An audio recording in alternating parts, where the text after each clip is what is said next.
La primera iglesia propiamente románica en Cataluña es la de Pi de Conflent, construida en 1015 o 1020. Hacía tiempo que el abad Oliba ya vivía.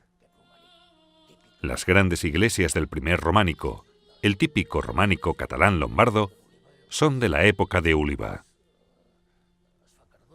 En su tiempo, se construye Sant Vicenç de Cardona, la Catedral de Vic, se reconstruye el monasterio de Ripoll, se reforma el de Cuixà. Él consagra una gran cantidad de iglesias. Las edificaciones más bellas del primer románico son contemporáneas a Oliba.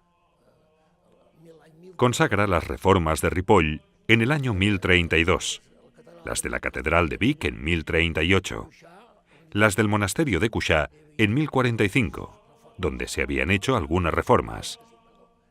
Sant Martí del Canigó se funda gracias a Oliba en 1009. Parece ser que el primer monje es enviado por Oliba desde Sant Miquel de Cuixà.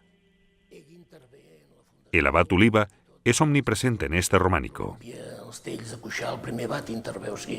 L'abat Oliba el veus intervenir molt en aquest romànic.